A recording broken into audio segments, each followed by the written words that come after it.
These are political cases that touch on public policy. It's not just criminal law. And the law seeps into everything. I think it's good to know the law, even as a layman, to study the law, even as an amateur layman, because it affects everything we do.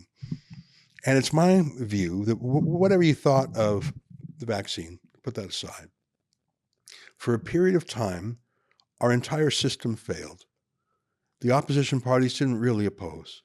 The media ceased being skeptical and critical, and in many ways became hired propagandists. And I don't say this as an insult, I say this as an observation. They took funds, both from Pfizer and from the government. University professors who normally are canaries in the coal mine for violated rights, they never stopped writing letters for Omar Khadr, were silent when we had charter violations en masse. Doctors at the College of Physicians and Surgeons silenced doctors who had a second opinion.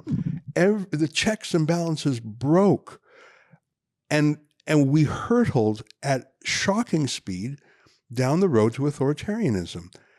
And in 3 short years, we lurched back to some of the, I'm going to say totalitarian. When someone says, I have the right to know who's in your house. I have the right to tell you how many people can come to your place for Christmas dinner. I have the right to tell me who can come to your wedding and your funeral. I can shut down a church, but keep Costco open across the street. I feel like our country shed a century's worth of civil liberties gains in 3 years. And you know who else was silent? The Canadian Civil Liberties Association, which hit the snooze button for 3 years, and all the civil liberties champions, where were they? You're one of those few civil liberties champions who stood up.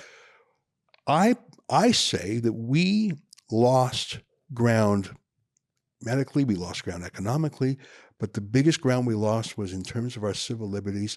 We were set back a generation. What do you think? 2 things. One, most Canadians don't appreciate that our constitutional rights, our charter rights, our fundamental freedoms have only been protected since 1981. Diefenbaker Bill of Rights was a paper tiger, and people know that.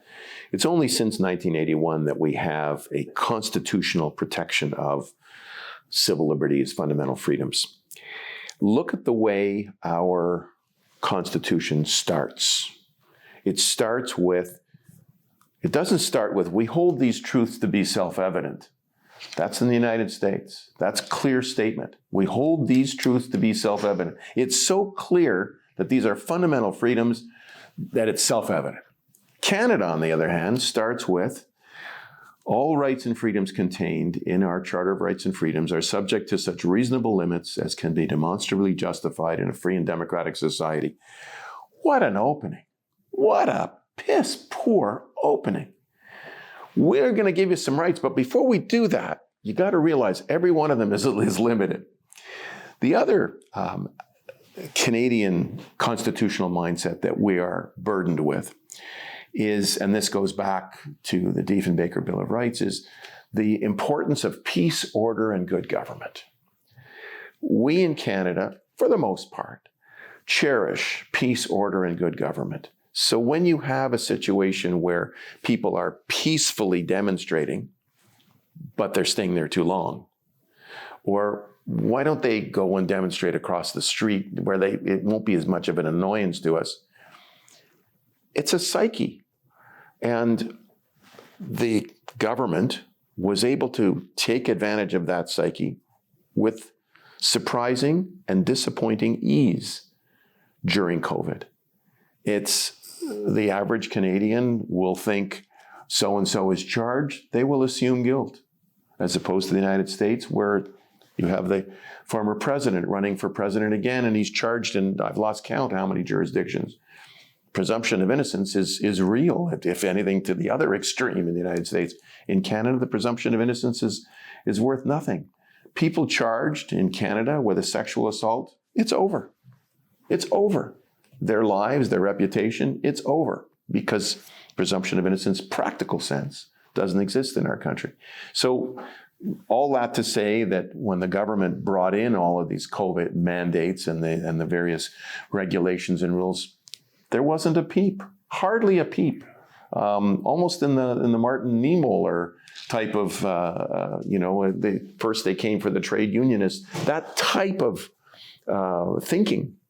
And nobody, hardly anyone stood up and said, wait a second, what I do in my home and what I do at my daughter's wedding or my mom's funeral, that's my business, not yours. Yeah. I don't know if we've gone back a generation or we've just exposed what is very much an unfortunate Canadian psyche when it comes to Canadian civil liberties. I think there's some truth to them. Well, I'm glad you're representing Tamara Lich, and I look forward to the result there. It's very dangerous to allow yourself to be hopeful, but you have to be. I mean, you have to. I think that the pendulum is swinging back, and I think hope is being redeemed. And I think, God willing, she's acquitted. That will vindicate not only her personally, but it will vindicate the peaceful protest that she was the moral leader of. And I'm very hopeful from what I've seen personally of the case and from what I've seen through our journalists. Can you leave me with something hopeful? Is there something, whether or not it's in Canada or the United States or around the world? I used to look at the democracy protests in Hong Kong about 5 years ago. I said, those guys won't give up their freedom easily. And they didn't give it up easily. They were just unarmed, and China rolled in and it was over. Is there anything around the world, whether it's in Canada, the States, or a foreign country, that you say, those guys get it? That's proof that freedom's on the march. Is there any hope out there? Oh, there's, I go to work every day with the hope that, a very basic hope, which is that where a person's rights and freedoms have been violated, thank goodness in Canada, we have a constitutional mechanism to try and deal with it. Now, in many instances, it's not affordable. It's not, doesn't make good economic sense. That is unfortunately part of it, but at least there is a constitutional mechanism under Section 24 of the Charter where a person's rights have been violated, or denied, or infringed. There is the ability for the appropriate court to afford a remedy which is appropriate and just in the circumstances. They don't have that provision in England. They have a similar provision in the United States, and much of our language in our Constitution has come from the United States.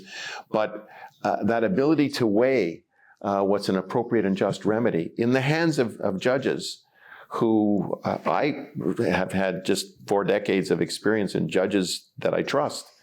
I'd much prefer to have them doing the weighing of what's an appropriate and just remedy than the people who are running for political office. And that's where the problem was, that the people making the decision regarding vaccinations were in political office. They were not our judges who are independent and open to affording a remedy that's appropriate and just in circumstances. So I still continue, despite all that I've said, to have great confidence in the Canadian constitutional system, and just keep trying to make it better, on a case-by-case basis. All right, well, we'll leave it there. Lawrence Greenspon, a great civil liberties lawyer who is the lead lawyer defending Tamara Lich. To learn more about her case, of course, go to helptamara.com. That's